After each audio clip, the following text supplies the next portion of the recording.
हज़रात मोहतरम, मैंने जो आयत करीमा तिलावत की है रब्बे कायनात कुरान मजीद व फुरकान हमीद में इरशाद फरमाता है, अला इन्ना औलिया अल्लाहि ला खौफुन अलैहिम वला हुम यहज़नून। बेशक अल्लाह के वलियों को ना कोई खौफ है और ना ही कोई गम, क्योंकि जो अल्लाह के वली होते हैं वो अल्लाह के दोस्त होते हैं, अल्लाह के रफ़ीक़ व शफ़ीक़ होते हैं। और ये वही लोग हैं जिनके दिल में खौफ़े खुदा होता है।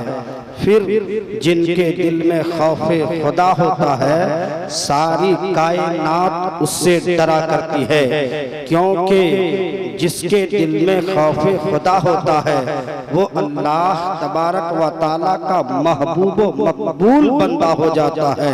और जो अल्लाह का महबूब व मकबूल बंदा होता है सारी कायनात उससे डरा करती है। उन्हीं बंदों में से एक बंदा जिन्हें पूरी दुनिया इमाम अहमद रज़ा खान फाज़िल बरेलवी अलैहि रहमतुल्लाह व रिज़वान के नाम से जानती और पहचानती है, वो इमाम अहमद रज़ा जिसे हम और आप आला हजरत कहते हैं, वो इमाम अहमद रज़ा जो प्यारे आका सल्लल्लाहु तआला अलैहि वसल्लम का मौजज़ा है, वो इमाम अहमद रज़ा जिन्हें गौसे आज़म की करामत कहते हैं, वो इमाम अहमद रज़ा जिन्हें ख्वाजा गरीब नवाज की दुआ कहते हैं, वो इमाम अहमद रज़ा खान फाज़िल बरेलवी अलैहि रहमतुल्लाह व रिज़वान की पैदाइश। इमाम अहमद रज़ा खान फाज़िल बरेलवी अलैहि रहमतुल्लाह व रिज़वान की पैदाइश 10 शव्वालुल मुकर्रम 1272 हिजरी 14 जून 1856 ईस्वी बरेली शरीफ मोहल्ला जसूली में हुई और तकरीबन 22 साल की उम्र में, यानी इमाम अहमद रज़ा खान फाज़िल बरेलवी अलैहि रहमतुल्लाह व रिज़वान अपने वालिद मोहतरम हजरत अल्लामा मौलाना नकी रज़ा खान के साथ मारहरा शरीफ पहुँचे। और जब मारहरा शरीफ पहुँचे हजरत सैयद आले रसूल अहमदी नूरी मियाँ की बारगाह में गए और आपको बैअत किया और साथ ही साथ खिलाफत व इजाजत भी अता फरमा दी। वहाँ पे हजरत सैयद अबुल हुसैन नूरी मियाँ तशरीफ फरमाते। उन्होंने अर्ज किया, हुजूर आपकी बारगाह में जो शख्स आता है यहाँ पे मुजाहिदात व रियासत करता है, मशक्कत करनी पड़ती है, तकलीफें उठाने पड़ती है, तब उन्हें खिलाफत मिलती है, तब उन्हें इजाजत मिलती है। लेकिन आपने इन दोनों को बेअत के साथ साथ खिलाफत और इजाजत अता फरमा दी। हजरत सैयद आले रसूल अहमदी नूरी मियाँ ने कहा कि हाँ हाँ, जो लोग यहाँ पर आते हैं जंग आलूद होकर के ले आते हैं, मैं देखता हूँ कि उनका सीना, उनका दिल साफ और सुथरा नहीं है, तो उसके लिए रियासत करनी पड़ती है, मुजाहिदात करनी पड़ती है। लेकिन मैंने जब अहमद रज़ा को देखा, जब उनके वालिद मोहतरम के दिल को देखा, तो इन दोनों के दिलों को साफ और सुथरा पाया। सिर्फ इन्हें निस्बत की जरूरत थी, जब ये मुरीद हो गए तो इन्हें निस्बत मिल गई, तो मैंने साथ ही साथ खिलाफत इजाजत अता फरमा दी। मैंने इन दोनों को खिलाफत व इजाजत अता फरमा दी। वो इमाम अहमद रज़ा खान फाज़िल बरेलवी अलैहि रहमतुल्लाह व रिज़वान की ज़ाते पाक है। इमाम अहमद रज़ा खान फाज़िल बरेलवी जब मारहरा शरीफ पहुंचते थे तो वहां पर चप्पल और जूता नहीं पहनते थे, गलियों का इस तरह अदब व एहतराम करते थे। यहाँ पे पीरो मुर्शिद रहते हैं, आप अंदाजा लगाएं, जब गली का इस तरह अदब व एहतराम कर रहे हैं, तो जब पीरो मुर्शिद की बारगाह में गए होंगे, पीरो मुर्शिद का कितना अदब किए होंगे, किस तरह एहतराम किए होंगे। और जब मारहरा शरीफ के गलियों का अदब व एहतराम का आलम ये है, तो अब अंदाजा लगाओ इमाम अहमद रजा खान फाजले बरेलवी जब मदीना शरीफ गए होंगे तो मदीने के गलियों का कितना अदब किए होंगे, कितना एहतराम किए होंगे। और जब गुंबदे खजरा नबी के पाक सल्लल्लाहु अलैहि वसल्लम की बारगाह में हाजिर हुए होंगे, तो फिर वहां का आलम क्या होगा। इसीलिए तो कहते हैं वो इमाम अहमद रजा खान फाजले बरेलवी अलैहि रहमतो व रिज़वान की ज़ाते पाक है कि गली का इस तरह अदब कर रहे हैं, एहतराम कर रहे हैं। तो सोचो नबी ये पाक सल्लल्लाहु ताला अलैहि वसल्लम की बारगाह में गए होंगे तो कितना अदब किए होंगे, कितना एहतराम किए होंगे। उनके पीरो मुर्शिद ने खिलाफत व इजाजत अता फरमा दी। फरमाया अहमद रजा फिर कहाँ जाना है। कहा कि हजरत हुजूर यहाँ से मैं दिल्ली जाऊंगा, फिर बरेली शरीफ जाऊंगा। हजरत सैयद आले रसूल अहमदी नूरी ने कहा कि ठीक है, मैं तुझे तोहफा दे रहा हूँ, मैं तुझे तोहफा दे रहा हूँ। और जब सरकार निजामुद्दीन औलिया की बारगाह में जाओगे तो वहाँ पे एक बुजुर्ग होंगे, वहाँ पे एक अल्लाह वाले होंगे, उन्हें मेरा सलाम कहना और ये तोहफा अता कर देना। कहा हुजूर मैं उन्हें पहचानूंगा कैसे। तो पीरो मुर्शिद ने कहा वो गौसे आजम की औलाद है, वो गौसे आजम का बेटा है, वो हम सभी है गौसे आजम है। उन्हें देखोगे, देख करके पहचान जाओगे।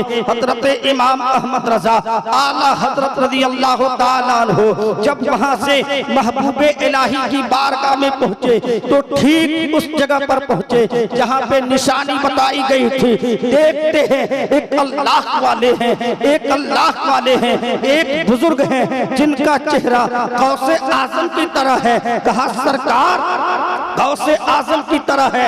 आला हजरत कुछ कहना चाहते थे, हाथ बांध करके खड़े हो गए। इतने में उस पीरो मुर्शिद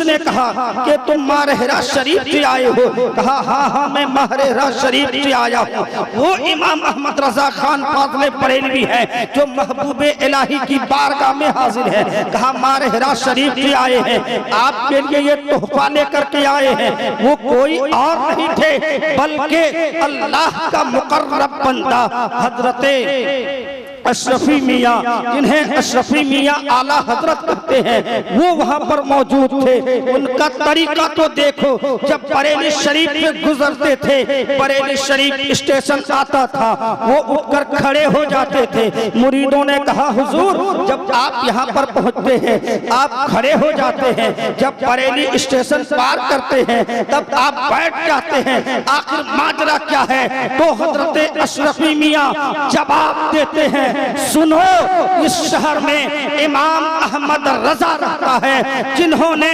हम सैयदों की ताजीम की है, अदब व एहतराम किया है। हम तो इसलिए खड़े होते हैं, वो एक आलिम दीन है, वो मुत्तकी और परहेजगार है, अल्लाह का महबूब व मकबूल बंदा है। हम नाइबे रसूल के लिए खड़े होते हैं, वो हमारे लिए खड़े होते हैं। वो इमाम अहमद रजा खान फाजले बरेलवी अलैहि रहमतो व रिज़वान की ज़ाते पाक है। जब हज के लिए जा रहे थे, पानी का जहाज था और जहाज जब बीच समंदर में पहुंचा तो एक तूफान पैदा हो गया, एक तूफान पैदा हुआ और कश्ती उस भंवर में फंस गई। जब कश्ती भंवर में फंसी तो उनके मानने वाले, चाहने वाले आला हजरत इमाम अहमद रजा खान की बारगाह में हाजिर हुए। कहा हुजूर कप्तान बार बार ऐलान कर रहा है कि अपने जान की हिफाजत करें, खुद अपने माल की हिफाजत करें, कश्ती डूबती जा रही है, आखिर हम क्या करें। इमाम अहमद रजा खान फाजले बरेलवी अलैहि रहमतो व रिज़वान ने उन लोगों से फरमाया कि तुम जाकर के इत्मीनान के साथ अपनी जगह पर बैठ जाओ, इसलिए कि जो मेरे नबी पाक सल्लल्लाहु अलैहि वसल्लम ने हमें तालीम दी है, जो दुआ बताया है हमने उसे पढ़ लिया है। कश्ती की इतनी मजाल नहीं कि कश्ती डूब सके, जहाज डूब सके, इसलिए कि चांद और सूरज डूबना और निकलना तो बंद कर सकता है, हवाएं अपना रुख मोड़ सकती है, कायनात का निजाम बदल सकता है, मगर मेरे नबी का फरमान नहीं बदल सकता है। इसलिए इत्मीनान के साथ बैठ जाओ, तूफान की मजाल नहीं है कि हमारे जहाज को वो डुबा दे। फिर इमाम अहमद रजा खान फाज़ले बरेलवी अलैहि रहमतो रिज़वान जहाज के छत पर गए और मदीने की तरफ रुख किया। नबी के पाक सल्लल्लाहु अलैहि वसल्लम की बारगाह में अर्ज करते हैं, या रसूल अल्लाह, जो आपने तालीम दी है, या रसूल अल्लाह, जो आपने दुआ बताई है हमने पढ़ लिया है, या रसूल अल्लाह, हमने आपके फरमान पर अमल किया है। फिर आला हज़रत अर्ज करते हैं, या रसूल अल्लाह, आने दो या डुबो दो, अब तो तुम्हारी जानिब, आने दो या डुबो दो, अब तो तुम्हारी जानिब। कश्ती तुम्हीं पे छोड़ी, लंगर उठा दिए हैं, कश्ती तुम्हीं पे छोड़ी, लंगर उठा दिए, लंगर उठा दिए हैं। तवारीख में ये आता है कि वो जहाज तूफान के खबर से उठ करके जब मक्का शरीफ को सही सालिम के साथ सारे के सारे लोग पहुंच गए, इमाम अहमद रजा खान ने हमें और आपको बताया कि जो तरीका और सलीका नबी पाक सल्लल्लाहु ताला अलैहि वसल्लम ने हमें और आपको दिया है, उस पर अमल करो तो यकीनन हमारे लिए दुनिया में भी कामयाबी है और हमारे लिए आखिरत में भी कामयाबी है।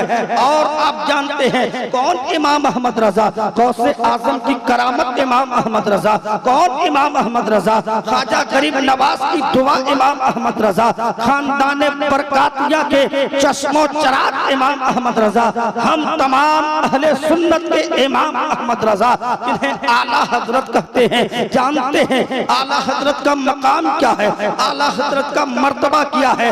वो इमाम अहमद रजा जिन्होंने हर फितने का मुंह तोड़ जवाब दिया था और इमाम अहमद रजा ने हमारी जान की हिफाजत की, हमारे अकीदे की हिफाजत की, हमारे ईमानों में मजबूती पैदा किया। वो इमाम अहमद रजा डाल दी कल्ब में अज़मत मुस्तफा सैयदी आला हजरत पे लाखों सलाम। वो इमाम अहमद रजा खान फाज़ले बरेलवी अलैहि रहमतो व रिज़वान, जिस वक्त तुर्कियों की हुकूमत थी, जब आला हजरत इमाम अहमद रजा खान फाज़ले बरेलवी जब वहाँ पर पहुँचे तो वहाँ पे तमाम के तमाम लोग हाजिर थे। वहाँ पे हनफी उलमा भी थे, वहाँ पे शाफई उलमा भी थे, हम्बली उलमा भी थे, मालिकी उलमा भी थे, तमाम के तमाम मौजूद थे। उन्हीं में से वहाँ पे एक बदअकीदा था जिन्होंने एतराज किया, जिन्होंने सवाल किया, क्या नबी पाक सल्लल्लाहु अलैहि वसल्लम को इल्मे गैब है या नहीं। ये उन्होंने एतराज किया था। अगर नबी को इल्मे गैब है तो मुफस्सल और मुदल्लल जवाब दें, कुरान और हदीस की रोशनी में जवाब दें। और उनके लिए एक मुद्दत रखी गई, 36 घंटा वक्त दिया गया कि इसके अंदर आपको जवाब देना है। कुरान और हदीस की रोशनी में कोई कह रहा था कि आप जवाब दे दें, कोई कह रहा था आप जवाब दे दें, कोई कह रहा था आप जवाब दे दें। इतने बड़े बड़े अल्लामा मुफ्ती मौजूद थे। उन्हीं में से एक शख्स ने कहा कि आप लोग घबराएं नहीं, हिंदुस्तान से एक मौलाना आए हैं तो बहुत बड़े मौलाना है जिनका नाम अहमद रजा है, मुझे यकीन है वो इस सवाल का जवाब दे देंगे। लोगों ने कहा कि उन्हें बुलाया जाए और जब आला हजरत को वहां पर बुलाया गया और सवाल पेश किया कि क्या नबी को इल्मे गैब है या नहीं, अगर है तो कुरान और हदीस की रोशनी में जवाब दो। आला हजरत ने सवाल को देखा, कहा हमें तुम्हारा सवाल हमें कबूल है, मैं जवाब देने की कोशिश करूंगा।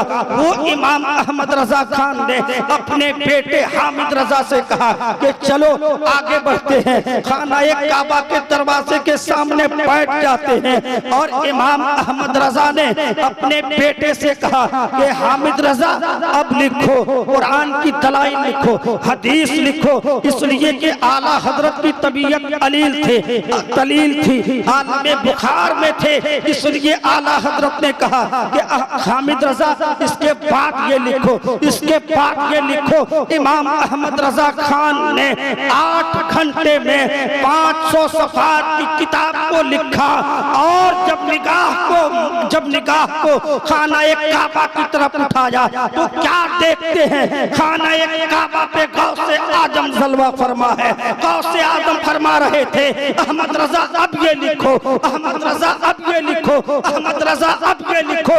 इसलिए तो अहमद रजा को गौसे आजम की करामत कहते हैं, ख्वाजा गरीब नवाज की इनायत कहते हैं, और हम सुन्नियों का इमाम अहमद रजा है जिन्हें नबी पाक सल्लल्लाहु अलैहि वसल्लम का मौजज़ा कहते हैं। वो इमाम अहमद रजा खान फाज़िल बरेलवी अलैहि रहमत व रिज़वान की ज़ाते पाक है। जब किताब मुकम्मल हो गई और जब उलमाए किराम ने किताब को पढ़ा तो सारे के सारे हैरत ज़दा थे कि उन्हें मुद्दत दी गई थी 36 घंटे, और 8 घंटे में ऐसी किताब आला हजरत ने लिखी। साथ जिन्होंने उस किताब को पढ़ा जिससे हम अद-दौलतुल मक्किया कहते हैं, अरबी ज़बान में जब उन्होंने किताब लिखी, उलमाए किराम ने पढ़ा और सबने यही कहा कि हमने किताब को पढ़ा, हमारा ईमान मजबूत हो गया, हमारा अकीदा मजबूत हो गया। अब वहाँ के बादशाह ने कहा कि इमाम अहमद रजा ने जो हिंदुस्तान से आए हैं उन्होंने किताब लिखी है, मैं उस किताब को पढ़ना चाहता हूँ। किताब को मंगाया और जब किताब को पढ़ा कि दिल बाग हो गया। अपने साथियों से कहा कि मैं उस मौलाना से मिलना चाहता हूँ जो हिंदुस्तान से आए हैं, इतने बड़े मौलाना है। आला हजरत को बादशाह ने बुलाया और जब आला हजरत वहाँ पर हाजिर हुए, आला हजरत के इस्तेकबाल के लिए बादशाह खड़ा हो गया, आला हजरत का इस्तेकबाल किया, अपनी जगह पर बैठा जा। फिर कुछ गुफ्तगू हुई और आला हजरत से फरमाते हैं अहमद रजा अगर कुछ मांगना चाहते हो तो मांग लो। आज मैंने किताब को पढ़ा, हमारा ईमान मजबूत हो गया, हमारा दिल पाक हो गया। अगर आज का कोई मौलवी होता, अगर आज का कोई पीर होता तो वो यही कहता कुछ खजाना मांग लेता, क्योंकि एक बादशाह ने कहा था जो कुछ मांगना है मांग लो। मगर इमाम अहमद रजा वो तो आशिके रसूल है, उसे खजाने की कोई जरूरत नहीं थी। आला हजरत ने कहा कि मस्जिद नबवी से सारे लोगों को इशा के बाद निकाल दिया जाता है, मैं ये चाहता हूँ कि एक रात की मुझे इजाजत मिल जाए, सिर्फ वहाँ पर मैं रहूंगा, हमारे आका मौजूद रहेंगे। इजाजत मिलती है 8 दिन के बाद जब आला हजरत मदीने शरीफ पहुँचते हैं, सारे लोगों को बाहर निकाल दिया जाता है, सिर्फ आला हजरत हैं, हमारे आका हैं। और आला हजरत जब पहुँचते हैं नबी के पाक सल्लल्लाहु अलैहि वसल्लम की बारगाह में अर्ज करते हैं या रसूल अल्लाह, हमने तो ख्वाब में कई मर्तबा ज़ियारत की है, या रसूल अल्लाह आज मैं आलमे बेदारी में देखना चाहता हूँ। और उस वक्त आला हजरत वहाँ पे अर्ज करते हैं वो सुए लाला सार फिरते हैं, तेरे दिन आए बहार फिरते हैं। आला हजरत नबी की बारगाह में अर्ज कर रहे थे, नबी ये पाक सल्लल्लाहु ताला अलैहि वसल्लम, नबी ये पाक सल्लल्लाहु अलैहि वसल्लम तशरीफ फरमा होते हैं और आला हजरत ने अपनी आंखों से आलमे बेदारी में पैर से लेकर सर तक नबी ये पाक सल्लल्लाहु ताला अलैहि वसल्लम का दीदार किया। जब दीदार किया आला हजरत पुकार उठते हैं, अल्लाह हजरत पुकार उठते हैं, तू जिंदा है वल्लाह, तू जिंदा है वल्लाह, मेरी चश्मे आलम से छुप जाने वाले वो इमाम अहमद रजा खान की जात है जिन्होंने आलमे बेदारी में नबी ये पाक सल्लल्लाहु ताला अलैहि वसल्लम का दीदार किया है। और ये वो बंदा है जिनके दिल में खौफे खुदा है, और जिसके दिल में खौफे खुदा होता है वो अल्लाह तबारक व तआला का महबूब व मकबूल बंदा होता है। और वो बंदा जिसके दिल में खौफे खुदा होता है फिर सारी कायनात उनसे डरा करती है, वो इमाम अहमद रजा खान फाज़िल बरेलवी अलैहि रहमत व रिज़वान की ज़ात पाक है। हज़रात मुहतरम, इन्हीं कलमों के साथ गुफ्तगू को खत्म कर रहा हूँ। अस्सलामु अलैकुम व रहमतुल्लाहि व बरकातहू।